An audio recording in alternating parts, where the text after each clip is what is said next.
Hi, welcome to Seeking the Kingdom of God channel. So, we are going to continue the teaching on radical giving.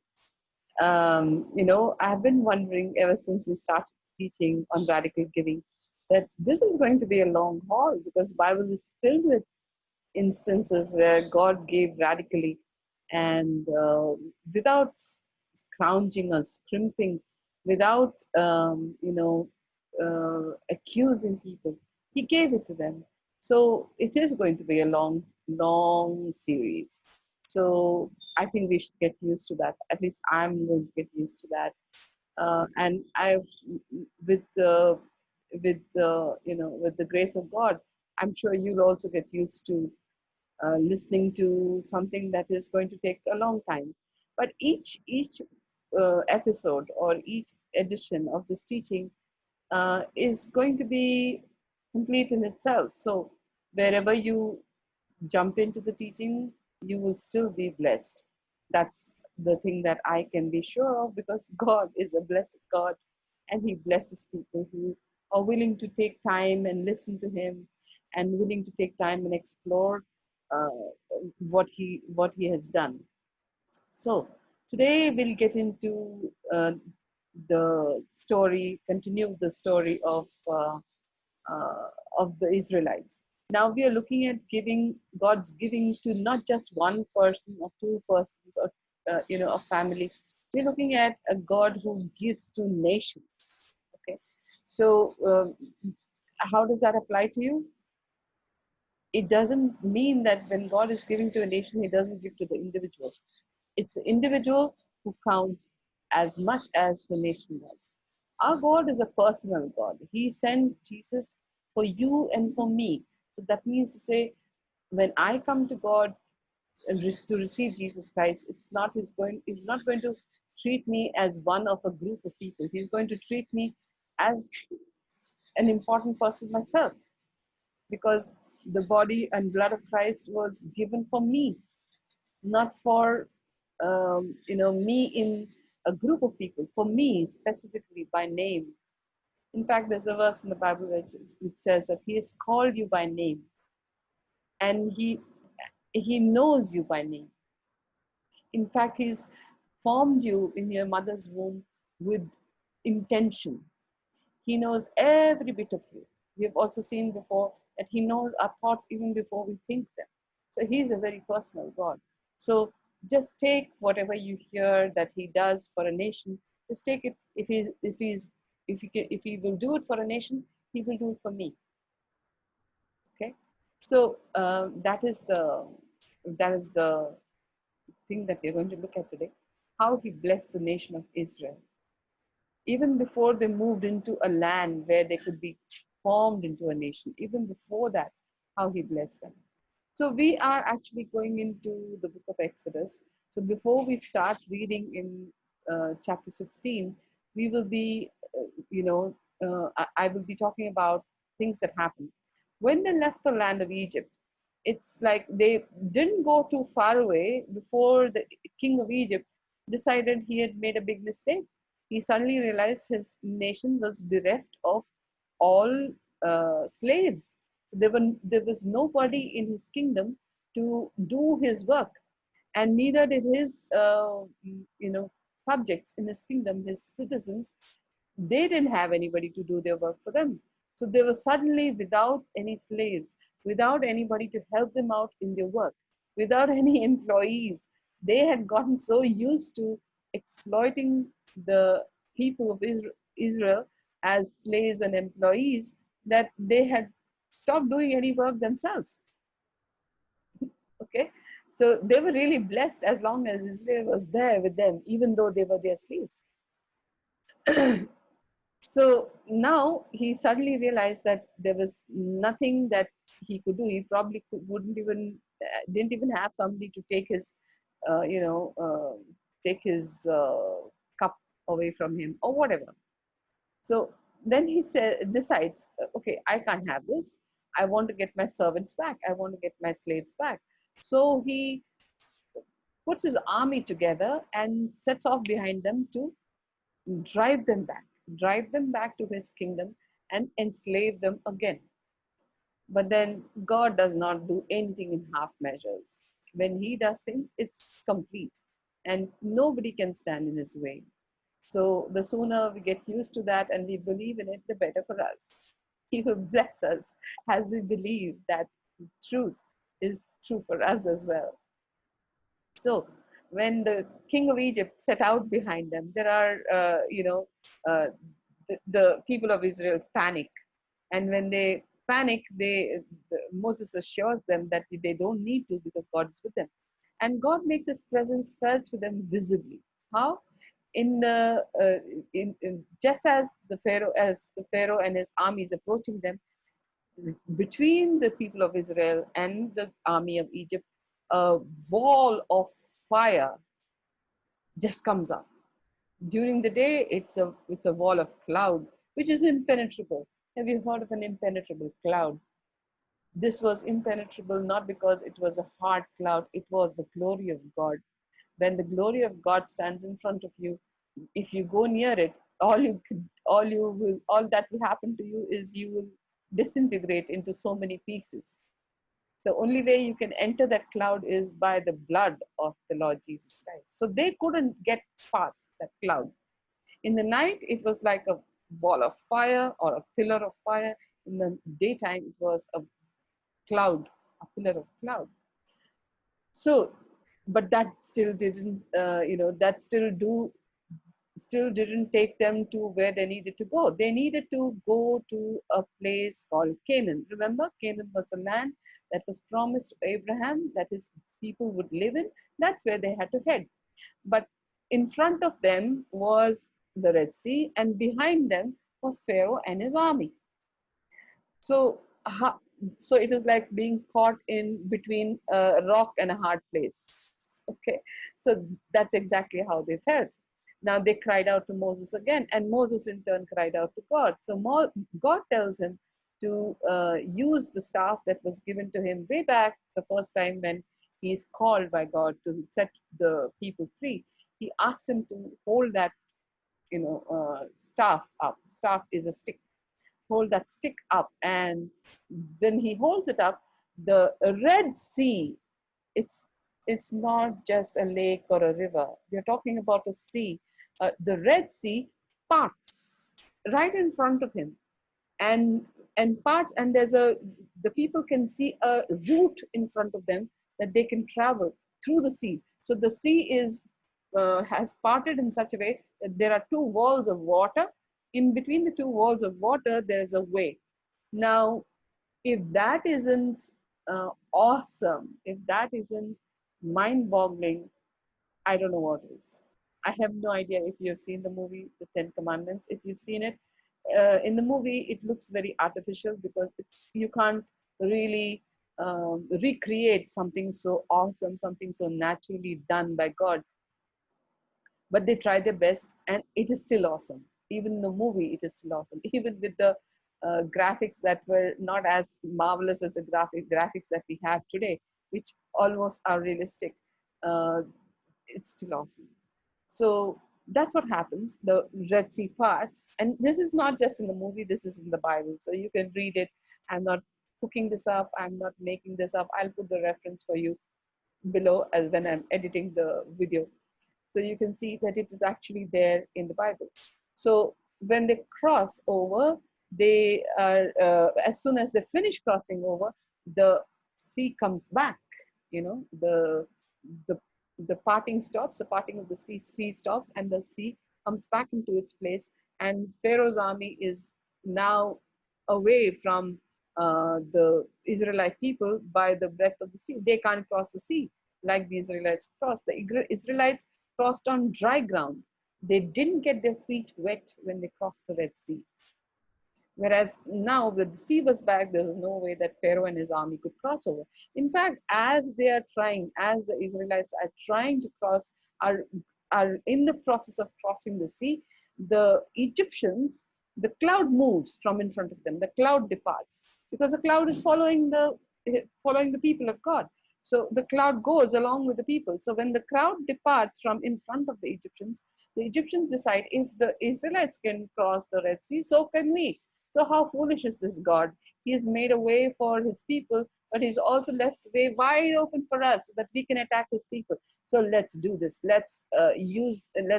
take advantage of the foolishness of these people and of their God, and they head into the Red Sea. That is the biggest mistake those people make, because as soon as the Israelites cross over on the other side of the Red Sea, they cross over into the shore. That is the moment when the sea comes back into place, and all these people who arrogantly decided that they can still capture the Israelites and bind them as slaves and take them back to Egypt are drowned. They are drowned, the chariots are drowned, the horses are drowned, everything drowns. That's what comes out of being arrogant with God and his work. Instead of humbling themselves in front of a God who has done and who is doing such marvelous things for a group of people with whom he has a covenant, because of an ancestor of theirs who made that covenant with God, or with whom God made that covenant.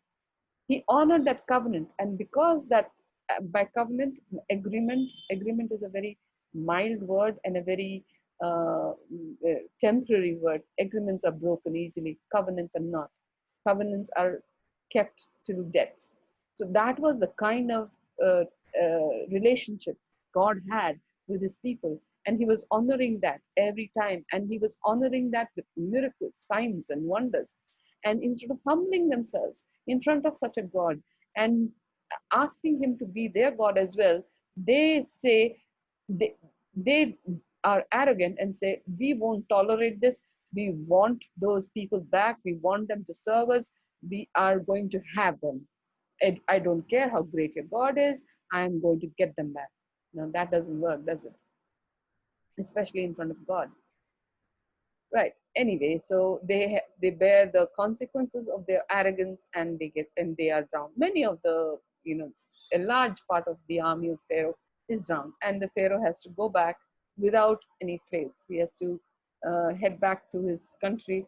At least he had his life with him. His army lost their lives, but he didn't, so he headed back. And this is the kind of experience that the Israelites had with the God of Egypt. Uh, I'm sorry. This is the kind of experience that they had with their God, who had a covenant with Abraham. Now, after they head into the wilderness, so they have a long walk in front of them, quite a few days walk in front of them to reach the land of Canaan, where they are supposed to dwell. Now, on route, they run out of food.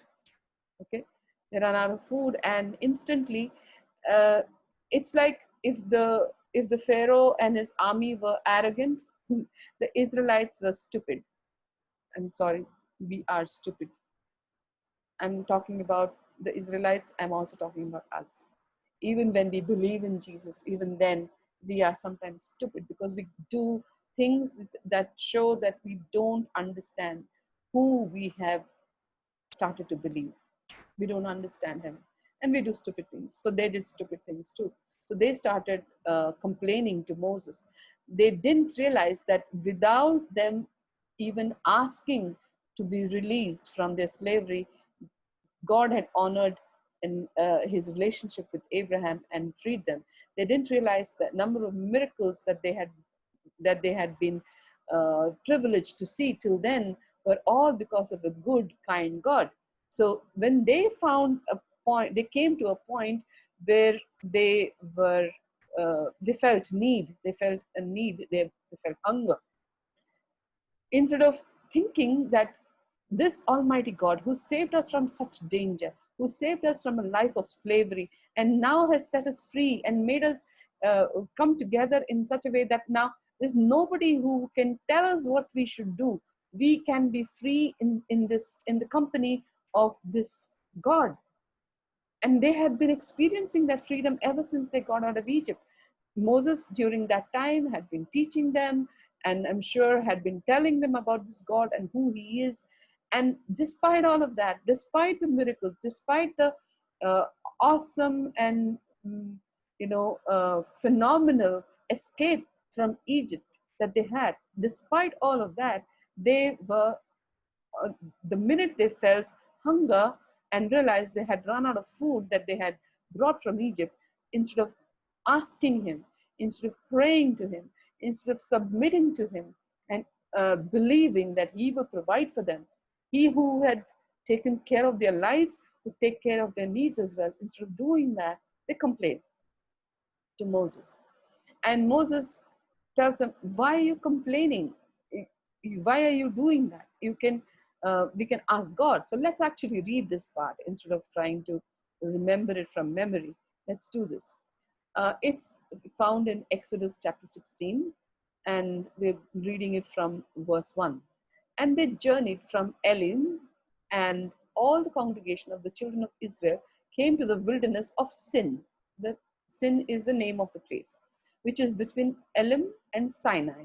And after they had 15 days after they had departed from the land of Egypt, they reached there. Then the whole congregation of the children of Israel complained against Moses and Aaron, against them in the wilderness. They said, how I wish we had died in the by the hand of the Lord in the land of Egypt. They are telling them that we are wishing that we were also like the Egyptians and had been subject to the plagues at the hand of the Lord and died in Egypt, because at least there we had pots of meat there, and we had bread, and we ate at least to our full. We ate until we were satisfied. And now you have brought us into this wilderness and to kill us all, because now we don't have anything to eat. So the stupidity of people when they think that their old life is better than their new life, the new life that they have as free people. So it's like we've suddenly forgotten who set us free and how he set us free, what was the cost at which he set us free. We've forgotten all of that and now started to complain. I'm sure we do that all the time. So here is what happened when they complained. And I'm not sure that we need to go away from here saying that's the way to get God to work for us. No, God provides for us despite that. And so that should make us afraid that how is it that he can love us so much? Remember, we talked about this before, the fear of the Lord. Like in the same way that the midwives were afraid to kill the babies that were the Israelite babies, and they didn't do it.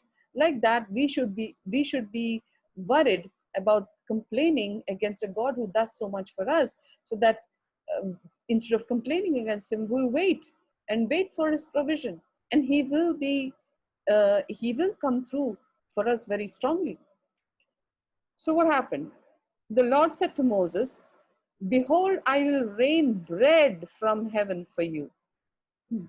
In the desert, you can't grow food. In the desert, even if you sowed seed, nothing would happen to it. And if it did happen to it, it would take eons. It would take, decades and decades for the desert to bear fruit. And unless you plant it near an oasis, nothing is going to happen with that seed. It's going to die. So something like that would have happened, but that was not what God was saying. God was telling them, I will rain bread. Instead of water, I will rain bread. You will get a rain of bread from heaven, and you will gather a certain quota every day, enough for you. Every day, whatever you gather will be enough for you. And on the sixth day, you will get twice the amount that I will provide on normal days, so that on the seventh day, you don't have to gather bread. You can rest and you can worship me. And so he says that in verses 4 and 5. Then in verse 6, the leaders, Moses and Aaron, they tell the children of Israel, the people of Israel, in the evening you shall know that the Lord. He said, what did he say? I will rain bread for you from heaven. They tell the people that in the evening You shall know the Lord has brought you out of Egypt. It's not we who brought you out of Egypt, it's God who brought you out of Egypt, and you will know that in the evening. And again in the morning, you will see his glory and know that he is the one who has done this for you. For he hears your complaints against the Lord. You're not complaining against us, you're complaining against God when you complain against us. Because we didn't bring you out. He was the one who brought you out with his mighty hand. They might have seen Moses and Aaron at the head, but who was backing them? Whose power was backing them? It was God who was backing those two human beings. So then he says, Moses tells them in verse 8, this shall be seen when the Lord gives you meat to eat in the evening, and in the morning bread to the full. So you were talking about how you don't have meat to eat like you had in Egypt, how you don't have bread to eat and like you had in Egypt. So in the evening you will get meat, in the morning you will get bread. For the Lord hears your complaints which you make against him. And what are we? Your complaints are not against us, but against the Lord. So, and sure enough, what happens is, uh, in verse 13, you can see, so it was that quail is a bird, came up at evening and covered the camp. It was like the wind blew a I'm sure it's hordes and hordes of quail, because the number of people who got out of Egypt were something like 330 million of them. So that many people were there. So they had to be fed. All of them had to be fed by bread and quail. So in the evening, quail came and they all just dropped down and covered the camp so that the people could gather them, catch them, and cook them as they liked it. And in the morning, dew lay all around the camp. So evening they had meat, in the morning dew lay all around the camp. And when the layer of dew lifted, when it dried under the sun, the dew dried under the sun, underneath the dew was a small round substance as fine as frost on the ground. So it was as fine as that. It was as delicate and as amazing to look as frost on the ground. So when the children of Israel saw it, they said to one another, what is it? And in their language, what is it is spelled out as manna. So that is what they called it. The name of that bread was manna, or what is it? Because they didn't know what it was. It came from heaven. Imagine that God rains bread from heaven of a kind that is made in heaven. A brand name, manna, made in heaven. That's the brand name, made in heaven. Can you believe it? Not made in China, not made in India, not made in Faridabad, not made in Delhi, made in heaven. Isn't that amazing? I think that's awesome. That's so. That's so. You think about it, and all you feel is joy.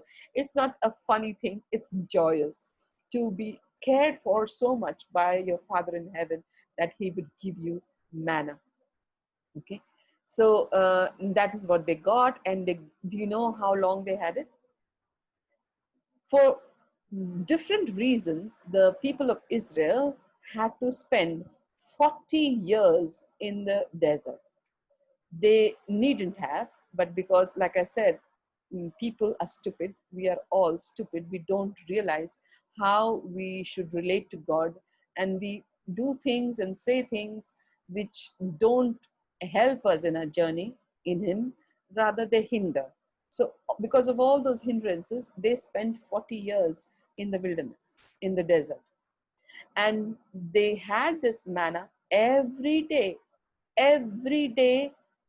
from from Sunday to Friday, every day, except on Saturdays. Saturdays was what they called their Sabbath. That's that they didn't have, and they had enough and more. They, in the sense that there was nobody who was hungry anytime during that time that they were in the wilderness. So isn't that radical? That is such radical giving in my mind. So that is the story of the manna in that the bread from heaven. The what is it, made in heaven? So that's what they had to eat. and they were in another place in the Bible. It says during the time that they were in the desert, and if this is the nutrition they get, imagine they are being nurtured by manna, by bread from heaven.